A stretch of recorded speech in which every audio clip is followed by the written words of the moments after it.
This is a tiny baby Tyrannosaurus Rex, and this is a fully grown T-Rex that can destroy anything in its path. And today, I'm going to simulate what it would be like to raise a T-Rex as a house pet. We're going to see what he does for fun, what he eats, how you walk him, how you bathe him, and why this can get really dangerous. I'm gonna build him habitats, teach him how to swim, introduce him to other animals, and take you through every stage of his life. This is going to get insane. But to start, here he is. He's not even out of the egg yet. Right now, I'm keeping his egg warm 24/7 to replace what his mother would normally do in the wild. And if you look closely, there are tiny cracks forming on the shell. That means it's happening any second now. And there it is. He's hatching. Okay, look at him. How is that even real? This is the cutest apex predator I've ever seen. He loves to sleep, but just for you, I'm going to wake him up. Hey buddy, wake up. Right now, he's so small that his teeth are tiny, his claws are tiny, and his little head is way too big for his body. He's curious about everything, but don't let the baby face fool you. This animal is going to grow into a nightmare. And later in this video, you'll see exactly why. For now, I'm going to show you his first days and what he likes to do. First rule, hygiene. Yes, I'm teaching a dinosaur to brush his teeth. Every morning, we do a tiny tooth cleaning routine. And because he's still a baby, bath time is going to be a plastic tub. No giant pool. No fancy enclosure. Just a simple little bath. And shockingly, he actually likes it. He'll splash around, try to bite the water, and then fall asleep like nothing happened. But the funniest part? This little guy discovered the vacuum cleaner, and he became obsessed with it. He doesn't just follow it, he rides it. He'll climb on top, hold on with his tiny claws, and just cruise around the house like a king. And when he's not doing that, he loves watching cartoons. Like a normal baby, just with teeth. Now I know what you're thinking. He's sweet. He's harmless. He's basically a puppy. Yeah, that is going to change. Later in this video, he is not going to be this friendly. But for now, it's time to feed him. Because if he's going to grow, he needs calories. And I wanted to see what he likes. So I made him a little baby dinosaur tasting menu. First, berries. Then, cookies. Then, tiny pieces of meat. And then, pancakes. And for some reason, pancakes are his favorite thing on Earth. He'll eat pancakes like he's never been fed in his life. But then something happened that I did not expect. I turned my back for 1 second, and this dinosaur grabbed an entire watermelon, and he ate it without permission, like he pays rent. And then he rolled around on the floor, covered in sticky watermelon juice, and I had to wash him again. So yeah, even as a baby, he's already causing problems. Later in the video, his food is gonna get way bigger and way more expensive. But right now, he's still small, which means he needs entertainment. And for the first few days, his bed was literally a shoebox. He slept in his shoebox. But eventually, when he grows, that is not going to be an option. So next, I decided to give him toys. And I wanted to see if he could even understand how to play. I gave him a rubber ball, a rope toy, and a squeaky toy.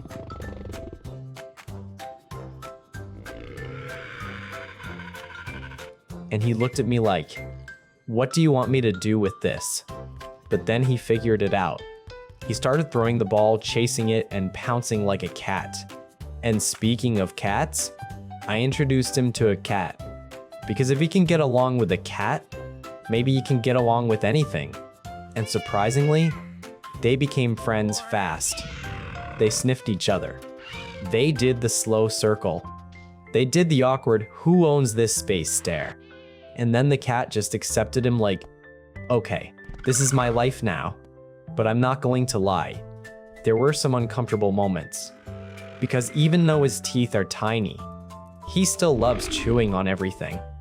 furniture, shoelaces, remote controls, and yes, even toys. And later in this video, you'll see something funny and scary. Because as he gets older, that habit does not go away, it gets worse. So now we need to level up, because he's growing fast, and soon the house is going to be too small. So the next stage is building him his first real outdoor space. For now, it's just going to be a small fenced area in the yard. Not a full enclosure yet, because this is still childhood. But I'm already thinking ahead, because later in this video, he's going to need something way bigger. Something like a specialized dinosaur park. But for now, small yard enclosure. And while I'm building it, I'm going to teach him something important. How to walk. Because yes, you can walk a dinosaur. I got him a little harness and a leash, and I expected chaos. But he actually did pretty well. He walked around, sniffed everything, tried to eat grass, and then got distracted by a butterfly. And then he chased it. And then he tried to eat it. And yes, he ate butterflies. Apparently that's his version of snacks. Now at this stage, he's only allowed outside in the yard. But one day, he got too confident. He saw the fence, he climbed it, and he fell right off the top. He wasn't hurt, but he was offended. And that's when I realized, okay, we're going to need a better setup soon. But before we get there, I planned his first public outing. Because if I'm raising him like a kid, I have to take him places. So I took him to a supermarket. And this was the funniest thing ever.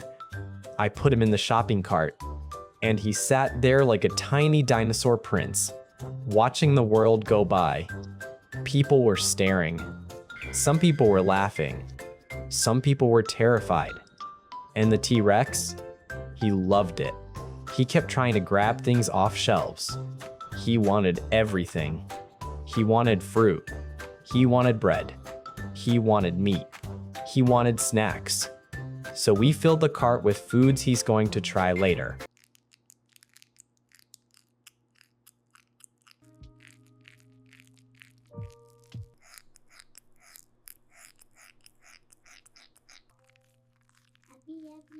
Just a little more. Yummy. And then I saw something I couldn't resist. A ridiculous dinosaur pajama outfit. And yes, I bought it. And yes, he loved it. It became his favorite thing. He would run around the house in dinosaur pajamas like he's just a normal kid. But the problem is, he's not a normal kid. So the decision was made. He needed a full outdoor habitat, a real one. So I started building a bigger enclosure in the yard. It's going to have shade. It's going to have a small shelter. It's going to have water.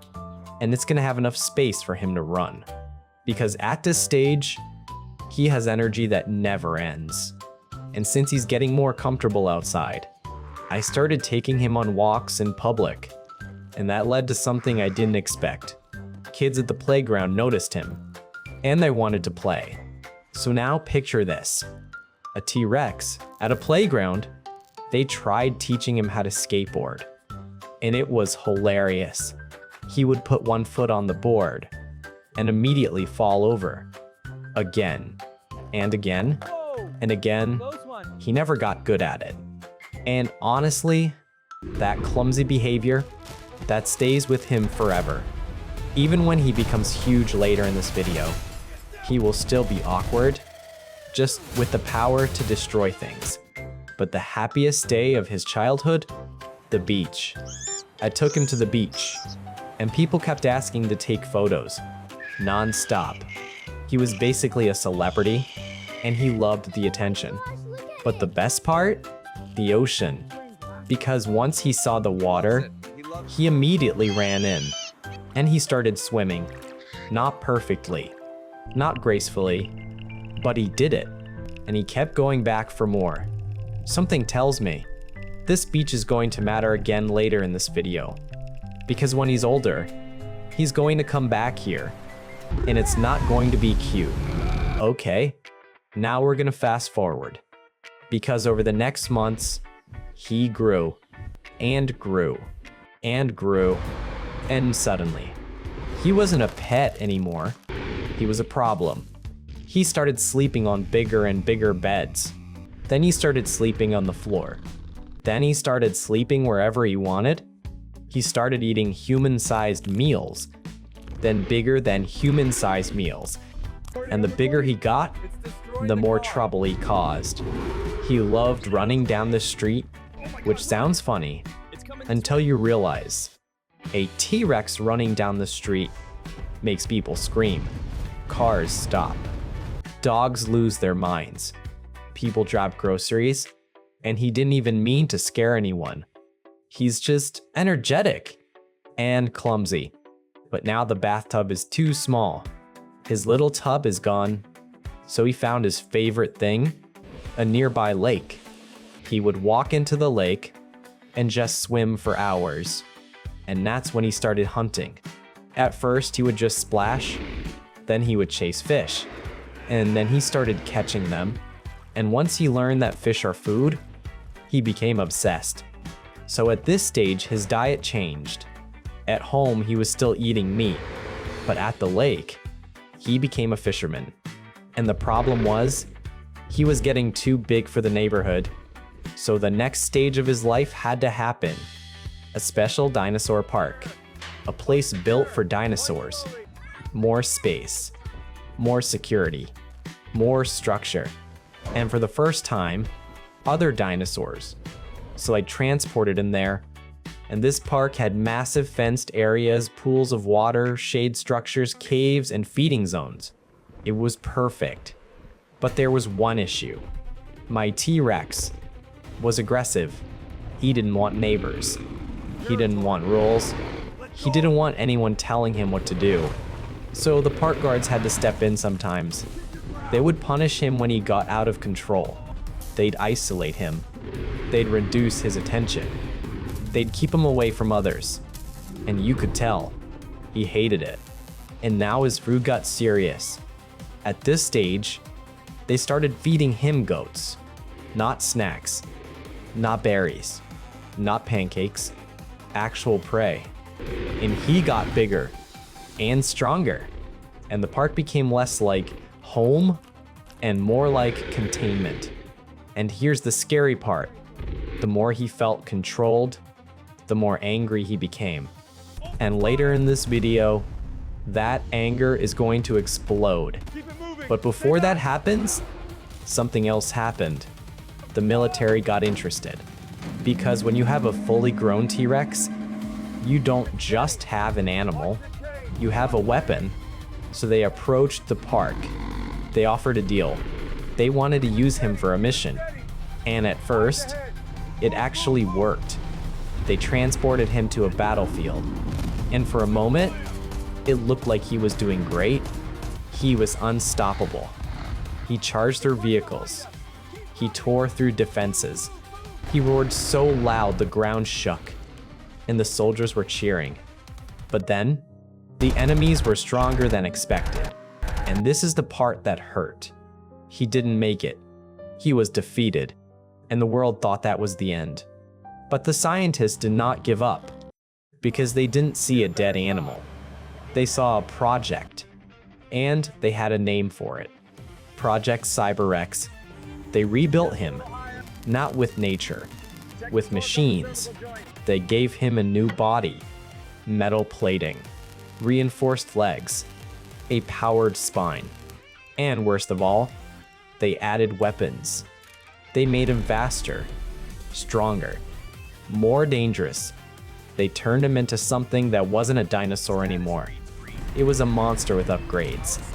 And he woke up, connected to wires, surrounded by scientists, inside a military base, and he realized something.